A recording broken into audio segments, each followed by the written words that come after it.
¿Te imaginas que hoy, mientras tú estás viendo este video tranquilamente, un objeto que nació alrededor de otra estrella ya haya pasado por nuestro vecindario cósmico y que todavía estemos discutiendo si era una cometa normal o algo mucho más raro?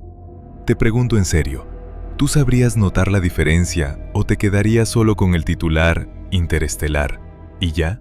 Porque con 3I/Atlas está pasando exactamente eso.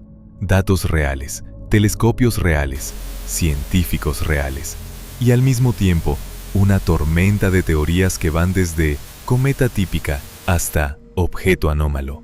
Vamos a poner orden, contigo, sin humo y sin frases vacías. 3I/Atlas es el tercer objeto macroscópico confirmado que llega desde fuera del sistema solar. Por eso se llama 3I, tercero interestelar, y lo detectaron el 1 de julio de 2025 en imágenes de rastreo del sistema Atlas en Chile, que vigila el cielo buscando objetos rápidos y potencialmente peligrosos.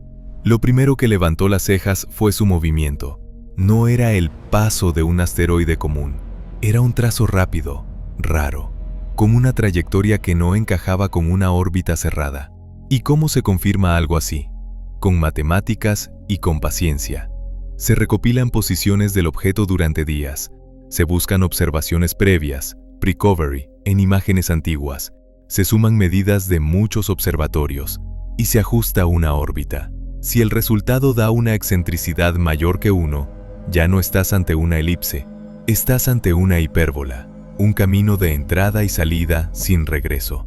En el caso de 3I/Atlas, la excentricidad resultó enorme, alrededor de 6. Eso, en términos simples, es como ver a alguien pasar por tu calle a toda velocidad y por la forma exacta de su trayectoria, saber que no vive en tu barrio y que no viene de paseo. Viene de muy lejos y se va para siempre. Y aquí viene un dato que me gusta decirle a la audiencia porque pone el estómago en su sitio.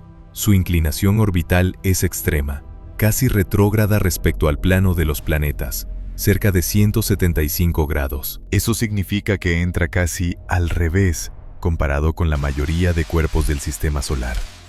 Además, su velocidad de entrada es altísima, del orden de 58 km por segundo como velocidad de exceso hiperbólico. Si no estás acostumbrado a números, es una barbaridad. Esa velocidad, sumada a la forma de la órbita, es una firma clara de origen interestelar. Ahora, ojo, interestelar no significa artificial. Interestelar significa nació fuera, fue expulsado y cruzó por aquí. De hecho, lo normal en astronomía es que los sistemas planetarios sean violentos en su infancia.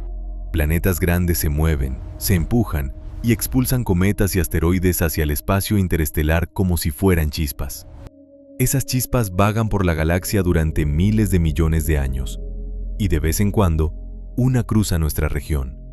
Eso es 3I/Atlas en la explicación más simple. Bien, entonces, la pregunta que tú estás esperando. ¿Qué era exactamente? ¿Asteroide o cometa? Los informes iniciales ya hablaban de actividad cometaria, una coma débil y una cola corta, de apenas unos segundos de arco, detectadas por varios observadores. ¿Qué significa coma? Significa gas y polvo alrededor del núcleo. Y eso, en el mundo real, suele significar sublimación. Hielo que se calienta, se convierte en gas, empuja polvo y lo dispersa. En otras palabras, comportamiento típico de cometa. Pero aquí aparece un matiz importantísimo que la gente suele malinterpretar. Cometa no significa bola de nieve limpia. Muchas cometas son oscuras, ricas en carbono, con superficies horneadas por radiación. Y una cometa interestelar, además, ha sido golpeada por rayos cósmicos durante un tiempo que podría ser gigantesco. Hay estimaciones que la sitúan como un cápsula del tiempo de 3 a 11.000 millones de años de edad. ¿Te das cuenta de lo que implica? Su piel superficial puede estar alterada, endurecida, oscurecida e incluso sellada por procesos que aquí vemos en cuerpos viejos del sistema solar, pero llevados al extremo por el viaje interestelar. Otro dato clave: 3I/Atlas no rozó la Tierra como a veces se repite en redes. Su perihelio, Su punto más cercano al Sol fue alrededor de 1,36 unidades astronómicas.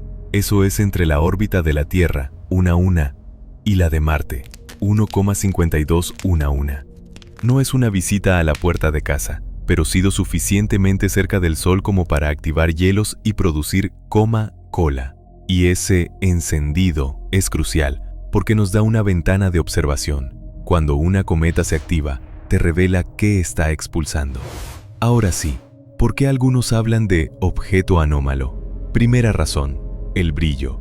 Se ha comentado que 3I Atlas brillaba más de lo esperado, pero aquí hay una trampa típica para el público. El brillo de una cometa no es igual a tamaño del núcleo. Una coma con polvo fino puede aumentar muchísimo el área reflectante. Es como comparar una piedra seca con una piedra envuelta en una nube de harina iluminada por un foco. La nube puede hacer que parezca más grande de lo que es.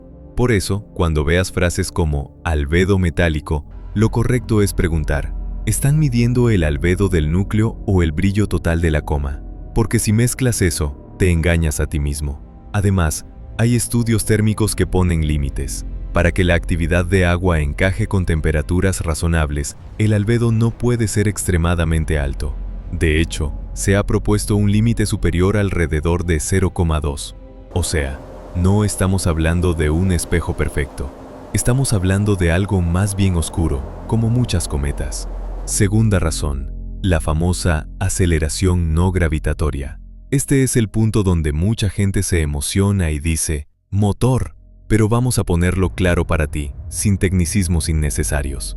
No gravitatoria es un término estándar en astronomía de cometas. No significa milagrosa. Significa que, además de la gravedad, hay un empuje adicional medible. ¿De dónde sale ese empuje? Normalmente, de chorros de gas. Cuando el Sol calienta el hielo, el gas sale por grietas o zonas activas y actúa como un propulsor natural. Es literalmente una reacción. Masa que se va en una dirección igual a pequeño empuje en la dirección contraria. Esto se mide desde hace décadas en cometas del sistema solar. Lo interesante aquí es que 3I Atlas mostró una aceleración no gravitatoria, tipo cometa, que recuerda, en forma, a la discusión de Oumuamua, pero con magnitud menor y con señales cometarias presentes. Y aquí entra lo más importante. Ya existen modelos termofísicos que pueden reproducir esa aceleración con mecanismos naturales, usando desgasificación anisotrópica, chorros no uniformes de volátiles comunes, especialmente CO y CO2, con fracciones activas muy pequeñas de la superficie, por debajo del 1%. ¿Qué significa eso en lenguaje humano? Que no necesitas que todo el objeto hierva, basta con pequeñas zonas activas bien orientadas, más un giro del núcleo para producir un empuje medible. Tercera razón, la química observacional y los titulares químicos. Se reportó detección de OH mediante radioobservaciones, lo cual es un indicio fuerte de que hay agua siendo liberada y luego disociada por la radiación solar. Eso, repito, es normal para cometas tras acercarse al Sol. Pero entonces, ¿por qué hay gente hablando de níquel, cianuro y revestimiento industrial?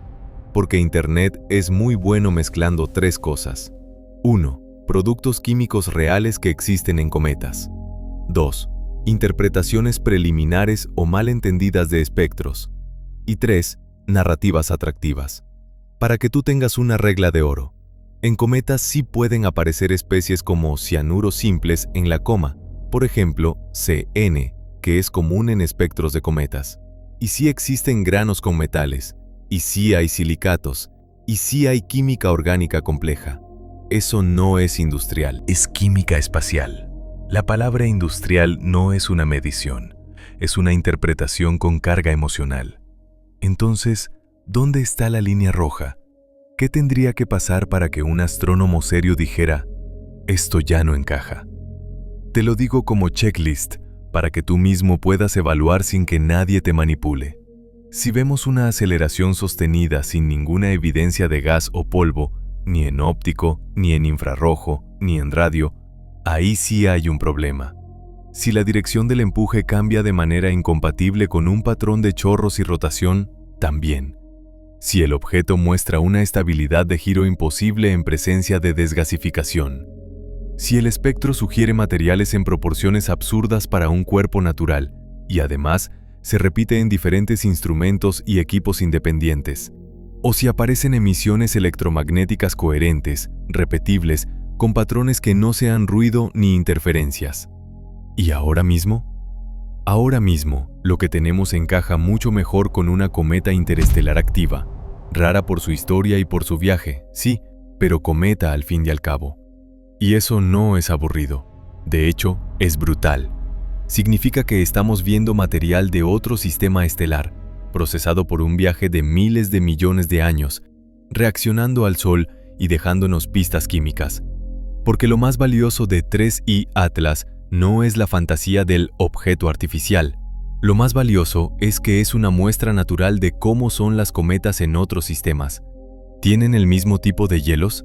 ¿La misma proporción de CO y CO2? ¿Se activan igual? ¿Son más ricas en carbono?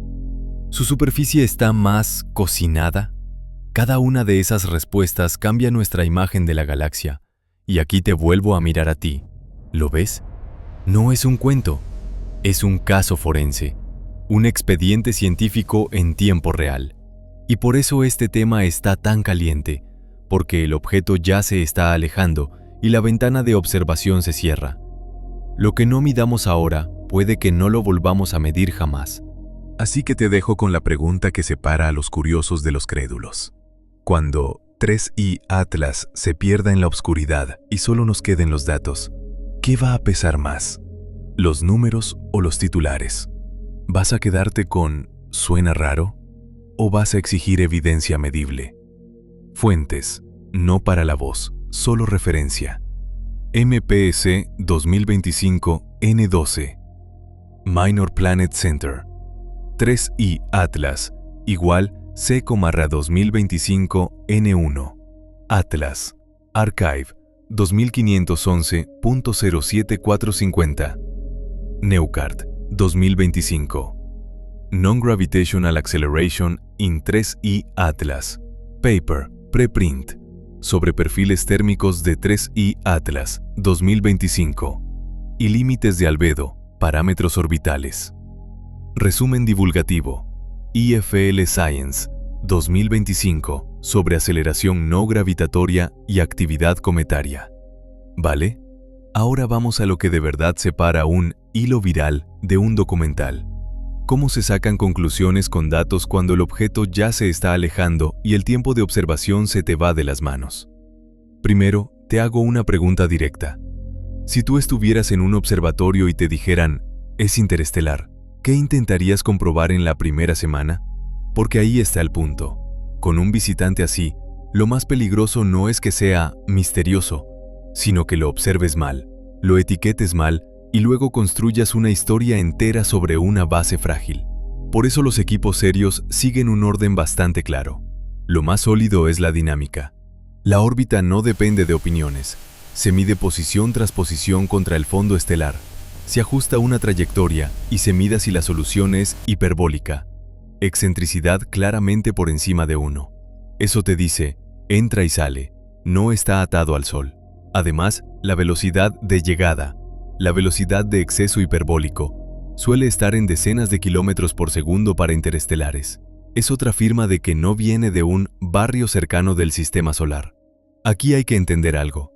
Si un objeto viniera de dentro del sistema solar, su órbita tendría que parecerse más a una elipse doméstica. Cuando ves una hipérbola muy marcada, es como ver una bala atravesando una habitación.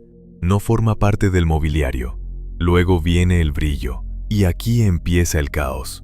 Porque el brillo es lo que ve el público, pero el brillo en cometas es un mentiroso profesional. ¿Por qué? Porque no solo brilla el cuerpo, núcleo, brilla la nube de gas y polvo, coma, que lo envuelve. Y esa coma puede inflar el brillo como si fuera un reflector gigante. Así que cuando alguien te diga, brilla demasiado, debe ser metálico, tú pregúntate, ¿qué brilla exactamente? ¿La roca o el polvo alrededor? ¿Y cuánto polvo? Un error típico es intentar calcular tamaño del núcleo usando fórmulas pensadas para asteroides, cuando el objeto tiene actividad cometaria. Eso es como intentar medir el tamaño de una luciérnaga mirando solo el halo de luz, no el cuerpo. En cuanto aparece coma, el tamaño deja de ser directo. Se vuelve un problema de modelado. Separar el aporte del núcleo del aporte del polvo. Y eso requiere imágenes de alta resolución, buena corrección y, a veces, esperar a que la actividad baje. Ahora, pasemos a lo que a ti te interesa porque es donde nacen las teorías. La composición. La palabra mágica aquí es espectroscopía. ¿Has visto alguna vez un prisma separando la luz en colores? Bueno, en astronomía hacemos una versión mucho más precisa. Descomponemos la luz y buscamos líneas o bandas que corresponden a moléculas específicas. Pero ojo, en cometas casi siempre estás analizando la coma, no el interior. Estás viendo lo que el objeto está liberando en ese momento, bajo la acción del Sol. ¿Y qué suele aparecer en cometas? Cosas que suenan escandalosas si no sabes el contexto. Radicales como CN, OH, C2 son productos de fotodisociación. La luz solar rompe moléculas madre más grandes y te deja fragmentos que brillan en bandas concretas. Por ejemplo, el OH es una pista indirecta de agua, porque el agua se rompe y aparece OH. CN aparece en muchas cometas por rutas químicas comunes. C2 también tiene historia cometaria clásica. Así que si alguien te dice cianuro industrial, la respuesta correcta es CN en cometas no es un sello industrial, es una firma química conocida del gas en coma. Entonces, ¿de dónde sale la frase revestimiento industrial que a veces flota alrededor de 3I Atlas? De una mezcla peligrosa. 1. Lenguaje sensacionalista. 2. Interpretaciones preliminares. Y 3. Una realidad física que sí puede parecer artificial a ojos no entrenados. Las superficies envejecidas en el espacio se vuelven raras. Piensa en esto. Un cuerpo que viaja entre estrellas puede pasar miles de millones de años bajo bombardeo de rayos cósmicos. Eso no lo pulimenta, lo altera. Rompe moléculas, oscurece materiales, puede crear capas orgánicas complejas y endurecer costras de polvo. También puede sinterizar granos. El polvo se pega y forma una corteza más compacta. Resultado, una superficie más uniforme, menos cometaria típica, quizá más aislante. Y una superficie aislante hace algo muy importante. Puede esconder hielo debajo, retrasar la activación y reducir la cantidad de polvo visible. De repente, el objeto puede empujarse con gas, pero sin una cola enorme y obvia. Y ahí, en ese hueco de intuición del público, nace el ¿y sí? Ahora vamos al corazón del drama, la aceleración no gravitatoria. Te lo digo claro, mirándote de frente. Esta frase confunde a medio internet. En dinámica de cometas significa que, además de la gravedad, hay un empuje pequeño extra. ¿De dónde sale? Del efecto cohete natural. Gas saliendo de una región activa. Un chorro, aunque sea débil, cambia ligeramente la trayectoria. La pregunta científica no es ¿motor sí o no? La pregunta científica es ¿puedo explicar el empuje con desgasificación razonable? Y aquí entra la física simple que cualquiera puede entender. Si el objeto se calienta de manera desigual, los volátiles más fáciles de sublimar, CO y CO2 por ejemplo, pueden producir empuje incluso con poca actividad visible. Y si la superficie está cubierta por una costra, el gas puede salir por grietas o por ventanas pequeñas, generando empuje anisotrópico, en direcciones específicas, sin una nube espectacular.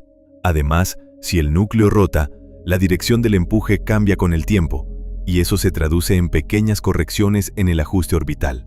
Todo eso es natural, pero no es trivial de modelar. ¿Y por qué la gente grita anomalía con tanta facilidad? Porque esperan un comportamiento de manual. Mucha cola igual a mucho empuje, pero el manual no siempre aplica. En cometas, la relación entre polvo visible y empuje puede variar muchísimo dependiendo del tamaño de grano, de la cantidad de gas, de la geometría y de la distancia al Sol. Un objeto puede soltar gas con poco polvo, y entonces se ve menos bonito, y aún así empujar. Otra cosa que te pido que guardes como defensa mental. Cuando lees, la corteza exterior tiene 15 y 20 metros. Sospecha, no porque sea imposible, sino porque es extremadamente difícil medir un grosor así de forma directa a distancias astronómicas. Lo que sí se puede inferir son propiedades térmicas, inercia térmica, conductividad, retrasos en la actividad, patrones de calentamiento. Con eso, algunos modelos proponen escenarios tipo hay una capa aislante de polvo o hay hielo enterrado. Pero convertir esa inferencia en un número exacto y venderlo como hecho suele ser exageración o mala comunicación. En ciencia real se diría, es consistente con una capa aislante y se dan rangos amplios y dependientes del modelo. Y ahora, el apartado que engancha, pero que debemos tratar con disciplina. Trayectoria demasiado limpia. Alineación con la eclíptica. Pasa cerca de planetas como si usara asistencias gravitacionales. Suena increíble, ¿verdad? Pero aquí viene la pregunta que casi nadie hace. ¿Cuántos interestelares tenemos para comparar? Muy pocos. Con un número tan pequeño, cualquier coincidencia se vuelve única. Además, hay sesgo de detección. Descubrimos lo que nuestras encuestas del cielo miran más, en horarios concretos, en regiones concretas y con sensibilidades concretas. Ese sesgo puede hacer que parezcan más frecuentes ciertos ángulos o trayectorias cómodas de observar. El cerebro humano ama los patrones, pero la estadística exige cuidado. Entonces, ¿qué haría un equipo serio para separar cometa rara de objeto realmente anómalo? Cosas muy concretas y medibles, sin teatro. Primero, fotometría de alta calidad para sacar una curva de luz. ¿Cómo cambia el brillo con el tiempo? Eso puede revelar rotación, alargamiento del núcleo, forma, y si hay variaciones por chorros. Si el objeto tiene una forma muy alargada, la curva de luz suele mostrar cambios regulares. Si la coma domina demasiado, la curva se aplana, y entonces necesitas observar en condiciones en que la coma sea menor o usar técnicas para estimar el núcleo. Segundo, espectros en varias bandas y en varios momentos. ¿Por qué varios momentos? Porque la química puede cambiar con la distancia al Sol. Cerca del Sol, algunos hielos se activan, más lejos, otros dominan. Si ves que aparecen y desaparecen ciertas firmas químicas de forma consistente con temperatura y radiación, estás viendo un proceso físico natural. Si vieras algo totalmente incoherente, ahí sí se abre una puerta de rareza.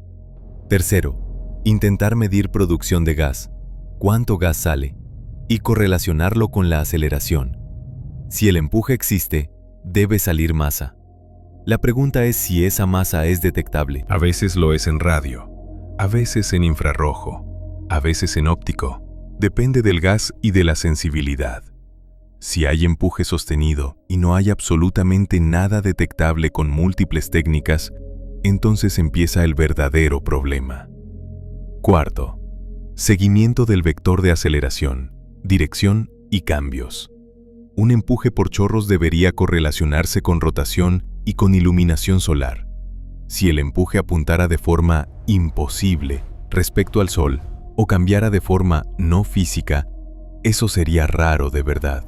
Pero para afirmar eso, necesitas datos finos y modelado cuidadoso, no un hilo de redes. Ahora quiero que te quedes con una idea poderosa, porque aquí está la esencia del documental. Incluso si 3I/Atlas resultara ser solo una cometa, sería una cometa que nos enseña algo que no podemos aprender de otra forma. Nos enseña cómo son los cuerpos pequeños de otros sistemas estelares. La galaxia está llena de sistemas planetarios. Todos expulsan escombros. Ese escombro viaja y, de vez en cuando, toca nuestra puerta. Cada visitante es una muestra gratuita de laboratorio, pero un laboratorio natural, sin humanos, sin conspiraciones, solo física. Y te hago otra pregunta para cerrar con tensión real. Si mañana confirmaran que su actividad está dominada por volátiles ligeros y una costra aislante, ¿te parecería menos impresionante? Porque a mí me parece más impresionante. Significaría que un objeto puede viajar eones, sobrevivir, sellarse y luego despertar al entrar en otra estrella, mostrando una química que refleja su origen y su viaje. Eso es literalmente geología interestelar en movimiento. Así que en este punto, el mapa queda así.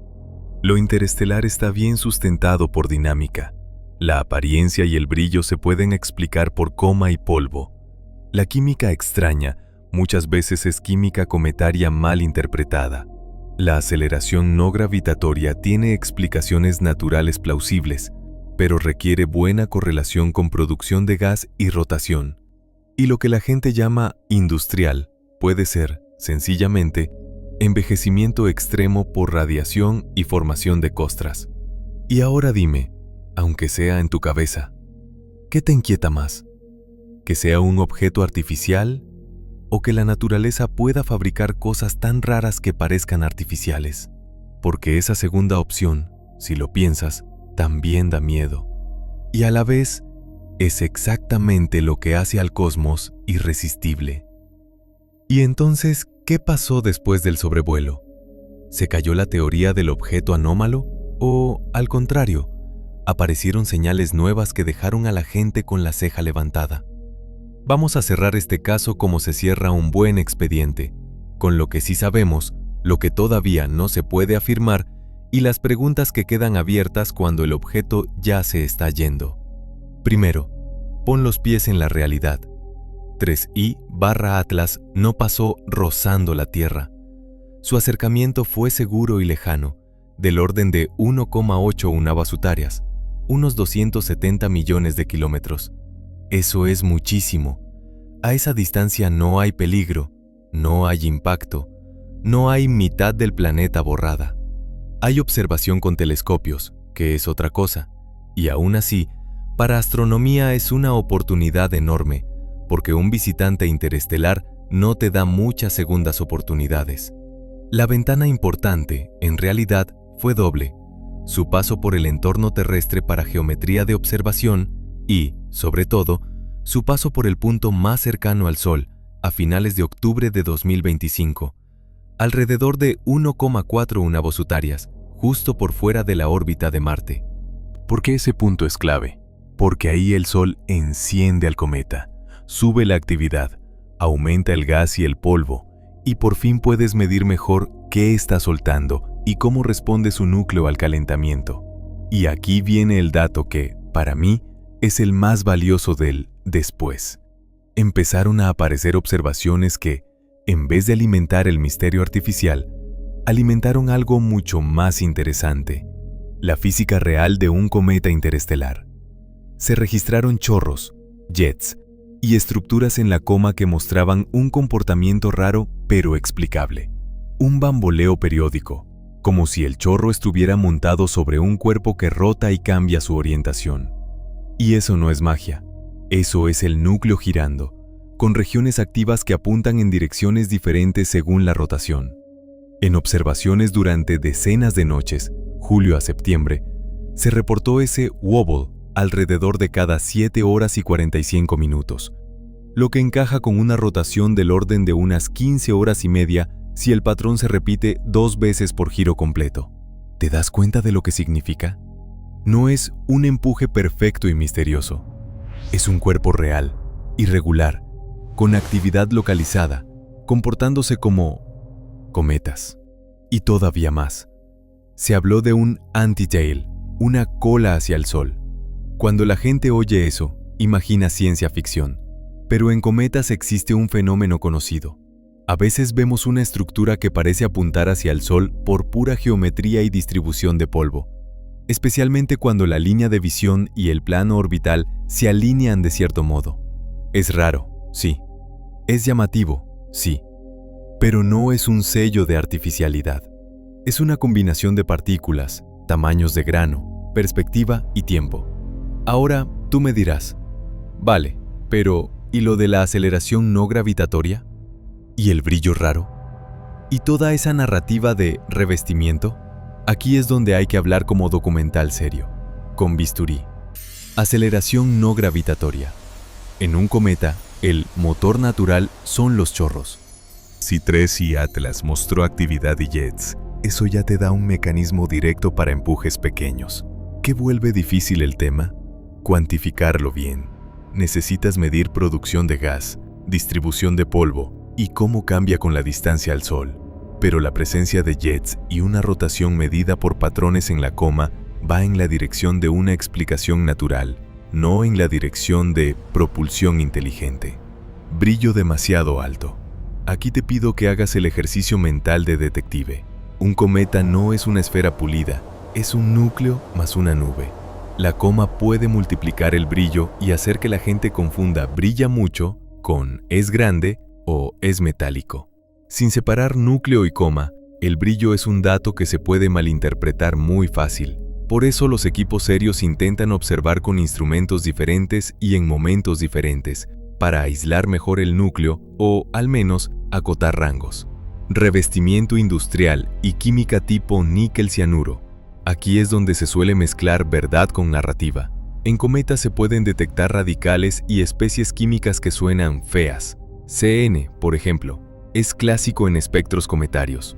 Eso no convierte un cometa en una pieza de fábrica. Es química del espacio, fotoquímica y fragmentos de moléculas madre que se rompen por la radiación solar. Si alguien te vende industrial como si fuera una medición, tú ya sabes la pregunta correcta. ¿Qué línea espectral? ¿Qué instrumento? ¿Qué confirmación independiente? Si no hay eso, es literatura.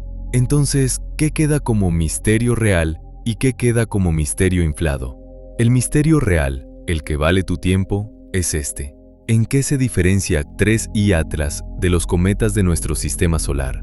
NASA, de hecho, lo resume de una manera muy honesta. Sus características, color, velocidad, dirección, son consistentes con lo que esperamos de un cometa, y es científicamente importante precisamente porque sus diferencias pueden enseñarnos sobre la composición de otros sistemas. Y eso es oro puro, porque es una muestra natural de otra cuna estelar.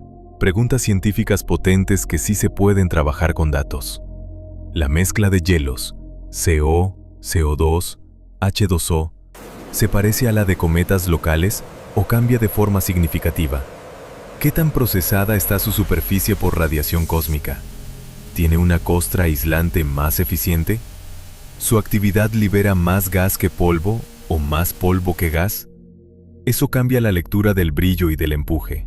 ¿Cómo se comparan sus colores, índices de color, con cometas del sistema solar y con 2I Borisov?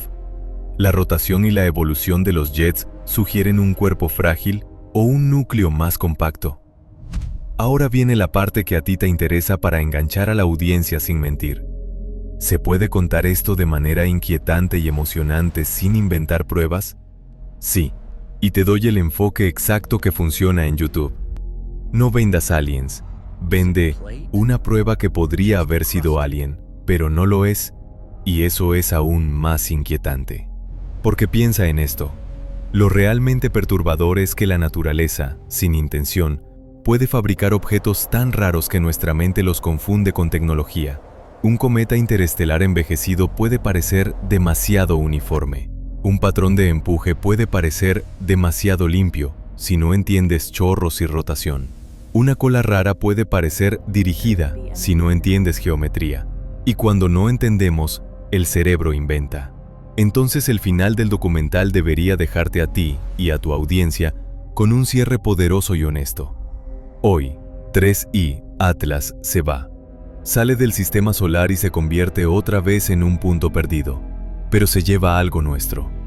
Nos dejó datos, curvas, espectros, imágenes y un recordatorio brutal de humildad. En ciencia no gana el titular más fuerte, gana la explicación que resiste el tiempo. Y te hago la última pregunta, la que quiero que tu audiencia responda en comentarios. Si mañana encontráramos otro visitante interestelar y fuera todavía más extraño, ¿preferirías que fuera tecnología o preferirías que fuera naturaleza? Porque si es naturaleza, entonces la galaxia está llena de rarezas que todavía ni imaginamos. Y eso significa que lo normal quizás sea solo lo que hemos tenido tiempo de observar. Atlas no necesitó ser una nave para convertirse en un evento. Bastó con ser lo que probablemente es: un cometa nacido en otro lugar, expulsado por un sistema que nunca veremos y que atravesó nuestra casa por una sola vez, como un mensaje sin palabras. Y nosotros, por primera vez, tuvimos telescopios lo suficientemente buenos como para no solo mirar, sino aprender.